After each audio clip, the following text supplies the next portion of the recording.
Shalom, saat ini kita akan lagi belajar dalam kebenaran firman Tuhan yang terdapat dalam Yeremia pasal 23 ayat 1 sampai dengan 8. Dan kali ini kita akan mengeksposisi bahan perenungan dari warga Gemim di minggu yang akan berjalan ini. Kita masuk di dalam latar belakang. Kitab Yeremia lahir dari konteks historis dan spiritual yang sangat krusial dalam sejarah perjalanan umat Israel, yaitu menjelang runtuhnya kerajaan Yehuda. Nabi Yeremia, putra Hilkiah, seorang imam dari desa Anatot yang terletak di sebelah timur laut Yerusalem, dipanggil Allah untuk melayani pada masa yang penuh gejolak. Pelayanannya dimulai pada tahun ke-13 pemerintahan Raja Yosia, sekitar tahun 627 sebelum Masehi. Dan pelayanannya berlangsung kurang lebih 40 tahun, melintasi masa pemerintahan Raja-Raja Yehuda berikutnya, sampai pada kehancuran Yerusalem oleh kerajaan Babelonia pada tahun 586 Masehi. Situasi politik pada waktu itu ditandai oleh perubahan kekuatan besar dunia, di mana kerajaan Asyur mulai melemah, sedangkan Mesir berusaha bangkit kembali, dan kerajaan Babelonia muncul sebagai kekuatan yang mendominasi wilayah timur dekat kuno. Dalam situasi tersebut, kerajaan Yehuda berada di antara tarik-menarik kepentingan politik dan militer. Tetapi secara religius, umat mulai mengalami kemerosotan spiritual yang parah. Penyembahan berhala merajalela, keadilan sosial diabaikan, dan pemimpin-pemimpin rohani maupun politik gagal membawa kembali kepada hukum Tuhan. Yeremia dipanggil untuk bernubuat kepada bangsa yang tegar tengkuk, memperingatkan bahwa ketidaktaatan kepada perjanjian Allah akan membawa hukuman melalui kedahsyatan invasi dari Babilonia.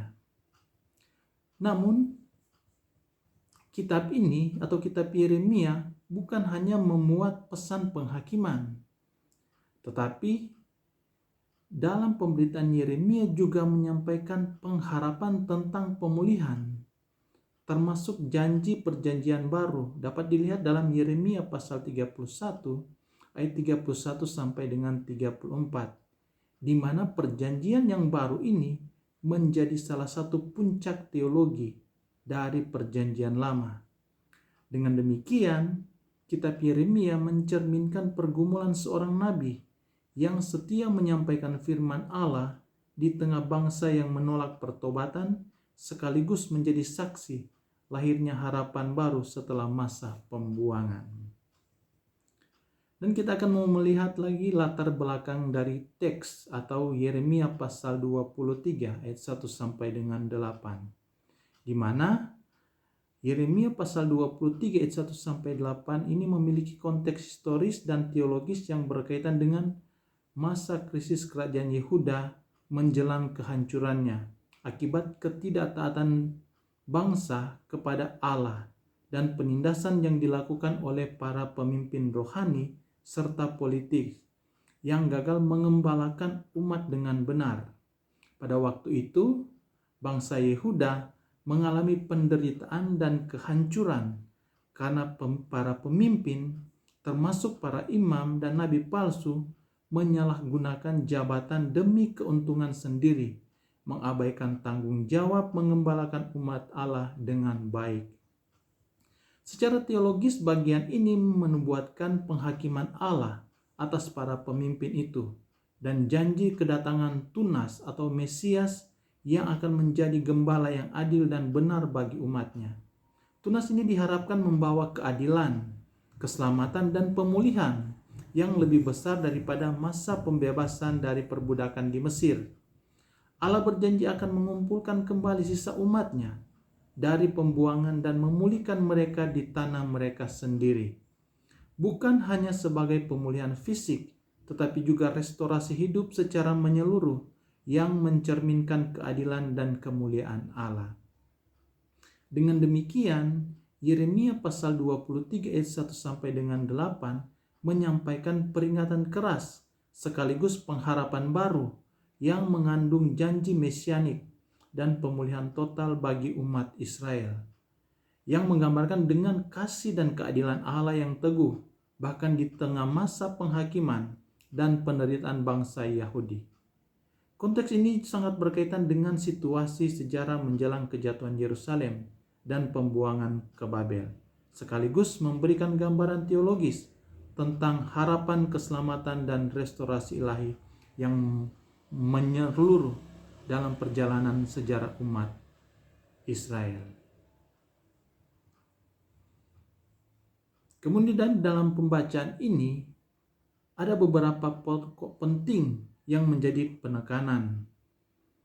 Di dalam ayat 1 sampai dengan 4 ini berisi tentang bentuk kedaulatan dan keadilan dari Allah terhadap para pemimpin terdahulu yang telah gagal menjalankan tugas-tugas mereka. Sedangkan ayat 5 sampai dengan 6 bagaimana janji pemulihan melalui kedatangan Mesias itu sendiri. Sedangkan ke-7 dan ke-8 merupakan kedatangan Tudas yang adil sebagai pemimpin. Kita masuk dalam tafsiran.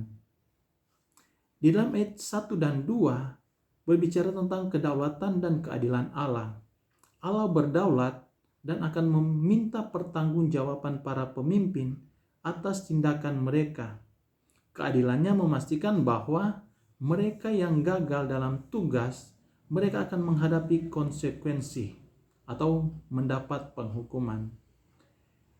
Istilah gembala atau dalam bahasa Ibrani roim dalam konteks ini sering mengacu pada pemimpin, terutama raja, imam, dan nabi yang bertanggung jawab untuk membimbing dan merawat umat Allah.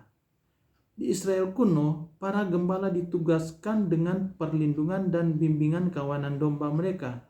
Sebuah metafora bagi para pemimpin spiritual dan politik bangsa waktu itu. Penggunaan kata celaka atau mi'abdedim adalah pernyataan penghakiman dan malapetaka yang akan datang, dan hal ini menunjukkan ketidaksenangan Allah dengan para pemimpin. Hal ini karena telah gagal memfungsikan tugas gembala yang dimandatkan kepada mereka. Ini ditandai dengan domba yang hilang dan terserak. Kegagalan ini adalah penghinaan langsung terhadap hubungan perjanjian Allah dengan umatnya atau Israel, di mana Dia berjanji untuk menjadi Allah mereka dan mereka menjadi umatnya. Ini menggemakan tradisi kenabian di mana para pemimpin bertanggung jawab atas kegagalan mereka untuk memimpin dengan benar.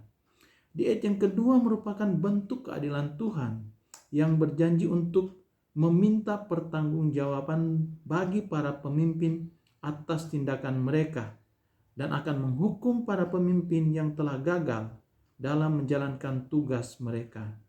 Karena alih-alih mengumpulkan dan merawat umat Tuhan, justru mereka telah menyebabkan perpecahan dan dispresi atau penyebaran. Dan ini merupakan tindakan kejahatan di mata Tuhan dan konsekuensinya adalah penghukuman.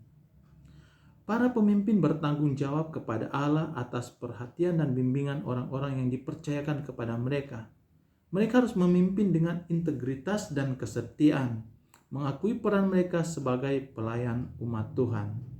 Terlepas dari kegagalan para pemimpin manusia dalam ayat yang ketiga dan keempat, Allah menjanjikan pemulihan dan kepedulian terhadap umatnya, serta menawarkan harapan dan jaminan kedaulatan dan kebaikannya yang tertinggi. Aku sendiri akan mengumpulkan sisa-sisa kawananku. Ungkapan ini menekankan keterlibatan pribadi Allah dalam pemulihan umatnya. Sisa-sisa atau sherit menandakan bagian yang tersisa, sebuah sisa yang dilestarikan oleh Tuhan ketika penghakiman atau penghukuman menyapu bersih seluruh bangsa itu. Istilah ini untuk menyatakan kesetiaan perjanjian. Apa yang bertahan karena Tuhan memilih untuk tetap hidup, Dengan demikian, kata ini menjadi benang yang mengikat bersama-sama antara keadilan ilahi dan belas kasihan Tuhan, yang mengacu pada beberapa orang yang tetap setia kepada Tuhan, meskipun ada kemurtatan yang meluas. Sedangkan kata padang melambangkan tempat yang aman, penyediaan dan perdamaian, mengingatkan pada tanah perjanjian. Janji kembali ini bukan hanya bersifat fisik, tetapi juga bersifat spiritual yang menunjukkan pemulihan hubungan dengan Tuhan. Ungkapan ini menunjukkan bahwa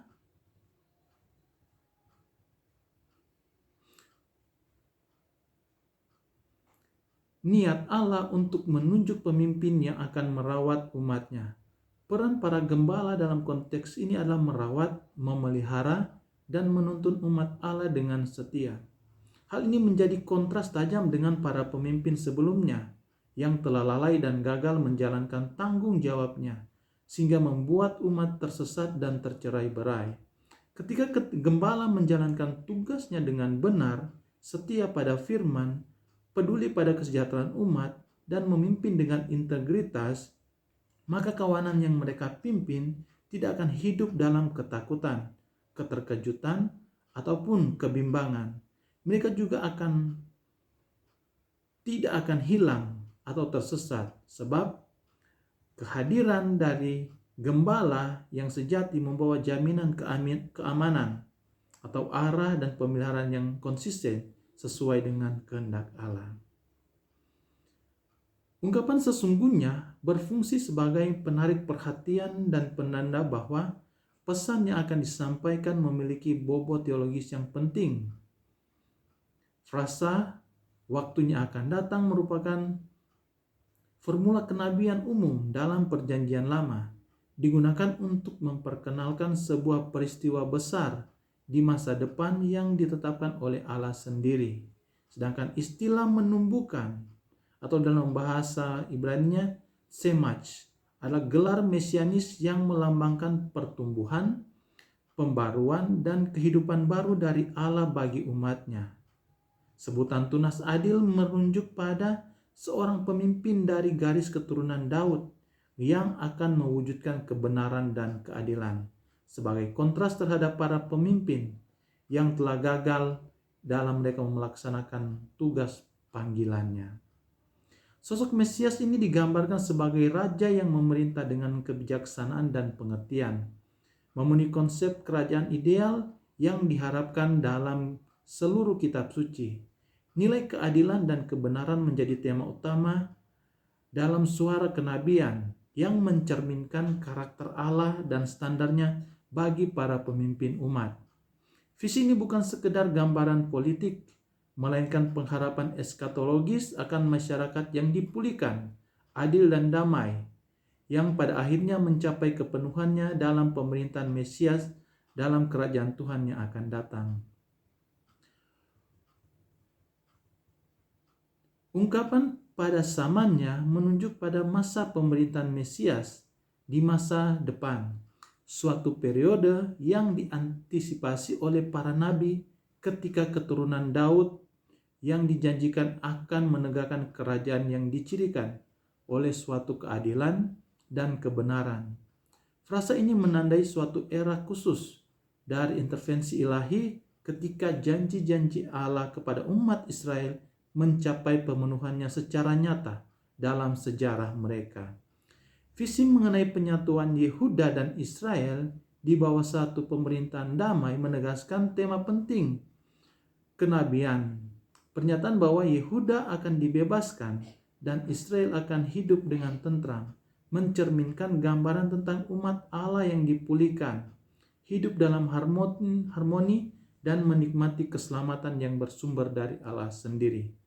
Nama yang disematkan pada Mesias, Tuhan keadilan kita, atau Yahweh Tsidkenu, menyoroti karakter dan misinya. Gelar ini menegakkan bahwa kebenaran bukanlah hasil upaya manusia, tetapi sepenuhnya merupakan anugerah ilahi yang diwujudkan dan diberikan melalui Mesias. Dengan demikian, pemerintahan Mesias menjadi pusat harapan eskatologis, di mana keadilan, kebenaran, dan damai sejahtera Allah dinyatakan secara penuh bagi umatnya.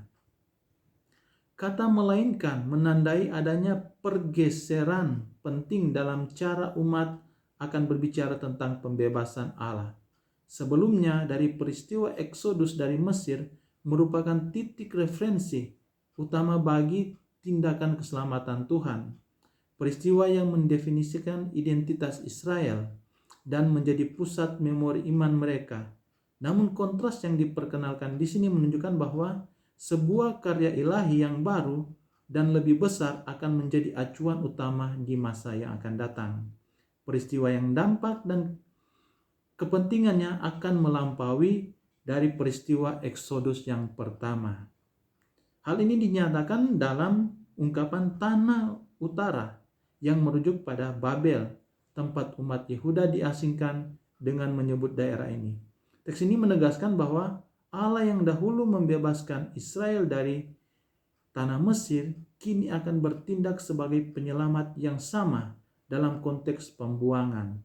Lebih jauh, istilah segala negeri memperluas cakupan pembebasan itu, menyadarkan bahwa bangsa Israel telah tersebar ke berbagai wilayah selama masa pembuangan ini. Sehingga dengan pemulangan tidak terbatas pada satu tempat saja, tetapi merupakan karya Allah yang menjangkau seluruh diaspora umatnya.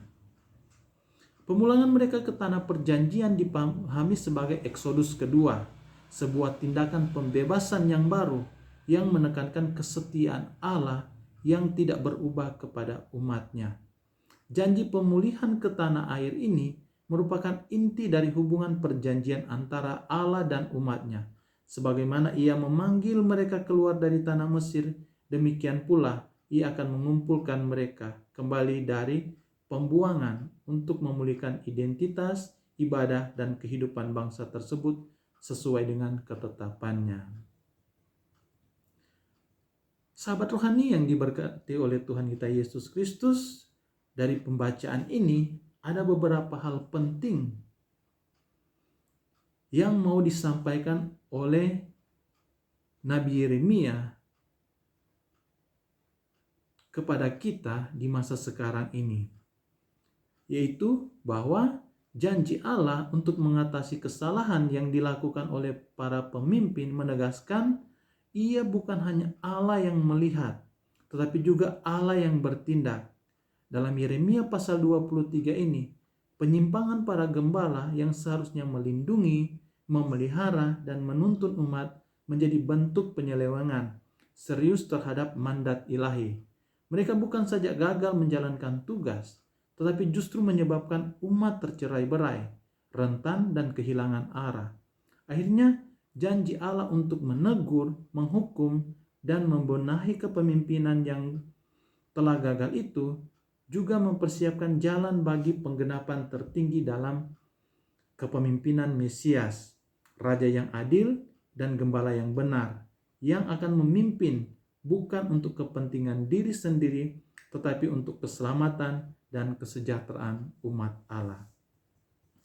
Terlepas dari ketidaktaatan dan kegagalan Israel, Allah tetap menyatakan kesetiaan perjanjiannya yang tak tergoyahkan. Dalam belas kasih-Nya, ia berjanji untuk mengumpulkan kembali umatnya dari tempat mereka tercerai-berai, menegaskan bahwa penghakiman bukan akhir dari rencananya, melainkan jalan menuju pemulihan yang lebih dalam. Janji pengumpulan ini tidak hanya menunjukkan kuasa Allah untuk memulihkan, tetapi juga karakternya sebagai Allah yang setia, sekalipun umatnya tidak setia. Selain itu, Allah berjanji untuk menghadirkan pemimpin yang sejati, yakni seorang gembala yang akan memelihara, menuntun, dan menjaga umatnya dengan setia, berlawan dengan para pemimpin sebelumnya yang lalai dan menindas. Janji ini mengarah pada pengharapan akan hadirnya pemimpin ideal, seorang raja dari garis keturunan Daud yang akan memerintah dengan kebenaran dan keadilan.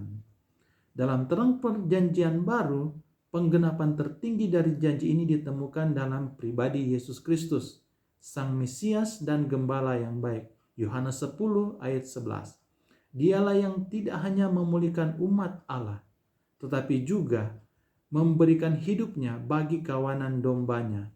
Melalui Dia, pemulihan yang dijanjikan oleh para nabi, baik secara rohani maupun eskatologis, menjadi kenyataan bagi umat Allah dalam perjanjian baru dan kekal.